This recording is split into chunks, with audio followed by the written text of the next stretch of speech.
this is Shannon Tidwell back again with your products you love every which way. We're already on to April, and this month we are going to be going over die cuts. There are a lot of different kinds of die cuts that I'm going to cover, just a couple of them, show you a few different things, a few different ways to use them. The first one, let me show you this layout, where I actually incorporated the die cuts, which are like tags, into a banner. I used a couple other banners that I cut from paper and then made the banner out of the tags. And each tag I just add a little embellishment. So it kind of adds a fun flair to the tags. You can use a lot of them on the page. Just a little bit of a different look. So these die cuts are from Studio Calico, and they actually already come cut out. They're just the tags actually in the package. So they're really easy to use, already punched, a lot of different colors and patterns. So they were fun to use. On this layout, I actually used some die cuts that were a little bit older, but I believe that they've come out with some new ones. These are by Jelly Bean Soup. And these all had numbers on them, and I'd kind of kept them around for a long time and hadn't used them. And I mean, there are just some numbers that sometimes you're just not going to use. So I decided just to kind of ignore the number on it and just make a background border with the circle die cuts. I did a layer underneath first of a couple larger ones, and then I added some pop dots with a few smaller ones. I had some red ones that I added in with the green and added my journaling in on it. I have a couple different layers of pop dots to kind of keep the dimension looking fun and different. So on this one, the die cuts were used to actually kind of be the base of the layout. So you can see I don't have any pattern paper on this layout. The die cuts are the primary embellishment and I guess base for the layout. So it's another way to use them if you have a lot left over out of a package that you just haven't used in a while. I don't know, for some reason when I get things, sometimes I like to use a lot of it, because if I just choose one and use it, then the rest of the package just sits there for years and doesn't get used. So I figure I'm better off to put it all to good use. So anyway, so that's the second layout in the class. And then the third layout in the class is probably a little harder to show you laying flat, but I'll show you a picture of it standing up so you can see it later. But what I wanted to do, kind of give these butterflies the look that they were floating on the page. And so what I did is I had some gold, just regular string, floss I guess it's called, and I did a bunch of strands of it, cut about the same length, and I stapled them across the top of the layout, which you can't see here because I covered it up with this die cut border. So I stapled them on, and then I took the butterflies and I sandwiched the string in between the butterflies, and just did them, just kind of laid it out so they were around the photo and kind of mixed around in here. And it was really fun and easy to do. It sways around and it has a lot of movement, which I know once it's put in the page protector that won't get appreciated probably. But I don't know. I like to do layouts that are just fun, and then I set them up in my scrapbook room to look at until I'm ready to look at something different. So I just like doing things and trying different things that make me happy. So anyway, I thought this was a fun idea, and this is also something that could be fun on a card that you could carry over. I'm actually going to do a similar technique in the project that I'm going to do on the video with some different die cuts, so that'll actually go in a frame. So anyway, we'll try that later. But again, I just stapled the string across the top, and then I used this die cut border to cover that up, cover up the staples. And I added in, for some reason this die cut border was just a tad short of 12 inches, which I'm really not sure why sometimes people do that. But so instead of it being too short on the edge, what I did was just take my scissors and snipped it right here at one of the thinner points, and then adhered both edges to the sides so that it was flush with the side. And then I found a die cut to stick in the middle there and cover up where I had cut it. So you can make them work, and you can even do that with, because sometimes I know there are borders that are just like 8 inches long. So you could do something similar, like mix a couple different borders together, or do what I did here and just snip it and find something to cover up that extra space right there. So we'll go ahead and get started, and I'll show you how I did this technique, and we'll make something fun today, okay? Thanks.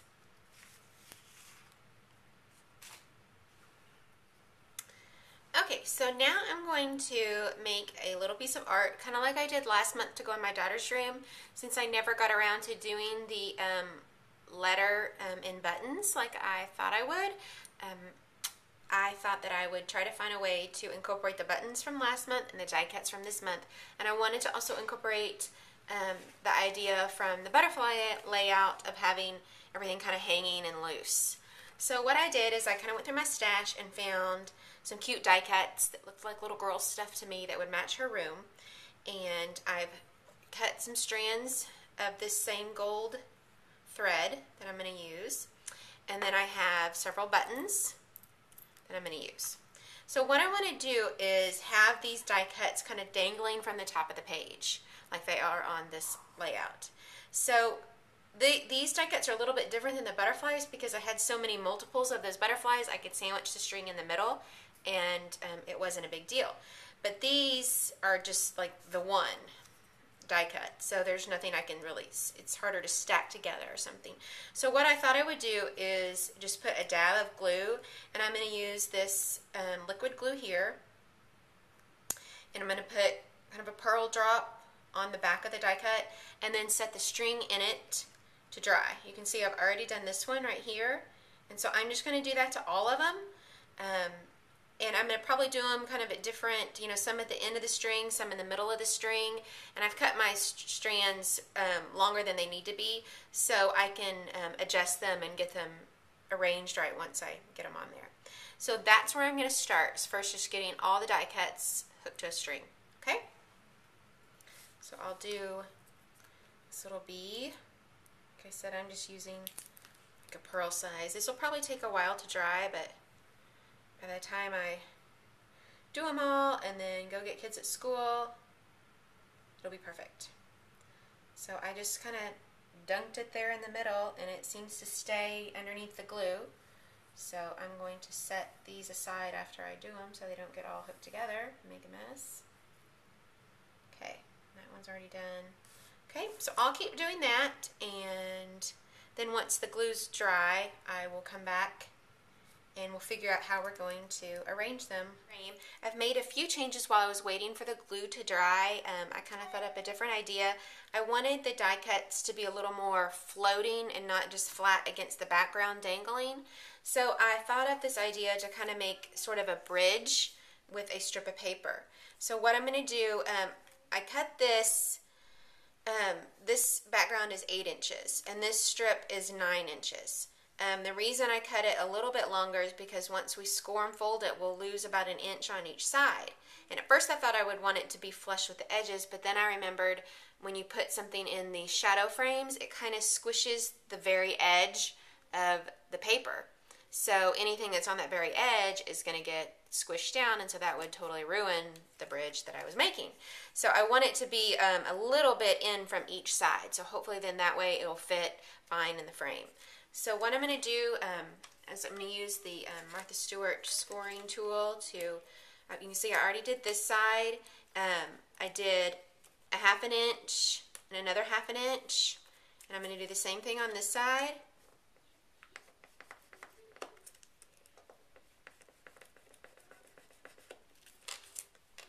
That way it's a nice clean fold.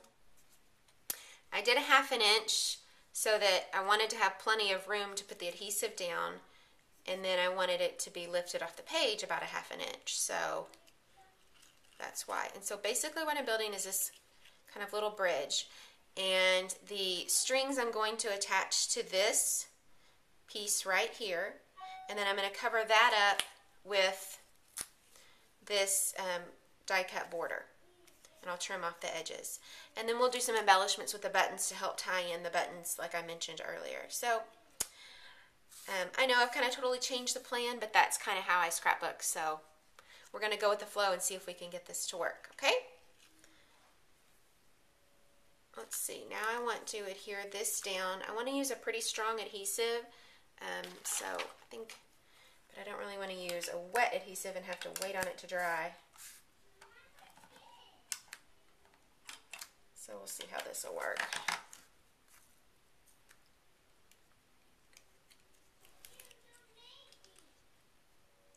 I'm not putting it at the very top again because once it's in the frame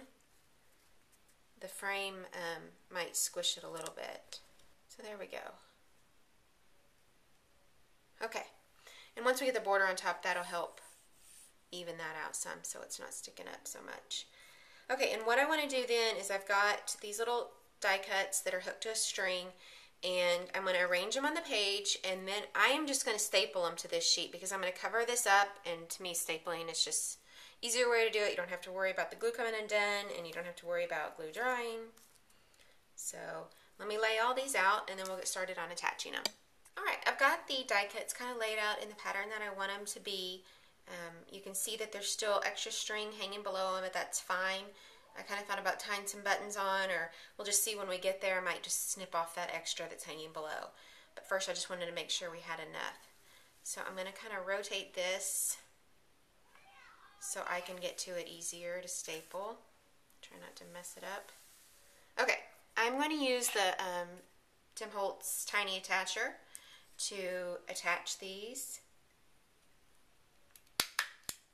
And I usually put 2 just so in case it starts to slip free from one staple, the second will hold it.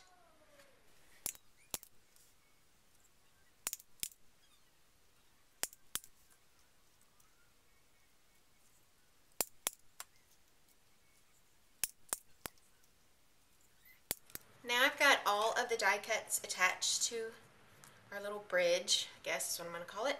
And I'm ready to cover that up, snip the strings off, and add some button embellishments to it to kind of dress it up so it'll match the other frames I made last month.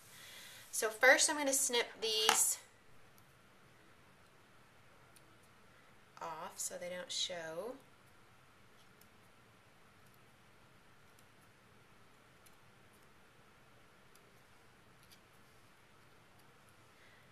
And I kind of thought since it's going in a frame, I'm going to add a little bit of clear glue just to the strings, just to make sure they're don't come undone from the staple, but it kind of helps. Since I stapled them first, at least I won't have to worry about it coming undone while I'm working with it. But this will help secure it for later on. So, and then what I'm going to do is I have this die cut border. It's almost 12 inches, I think, but I'm going to put it on here, and then I'm going to trim off the edges. I don't really want it to be go off the page because it'll get squished on the edge of the frame. Alright, so I trimmed off the edge of the border up here. It's drying. I put some liquid adhesive under it along with the staples to help hold it all together. And what I've done is I've started tying on some buttons onto the bottom of some of the strings. I'm not going to do it to all of them, but maybe just a few of them.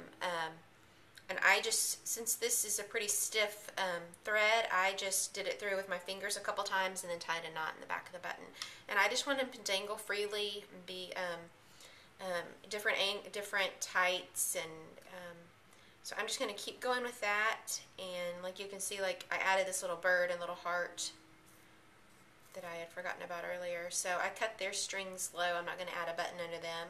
Just a few of the bigger ones. And then we will see what it looks like. Okay? And here you can see the finished project.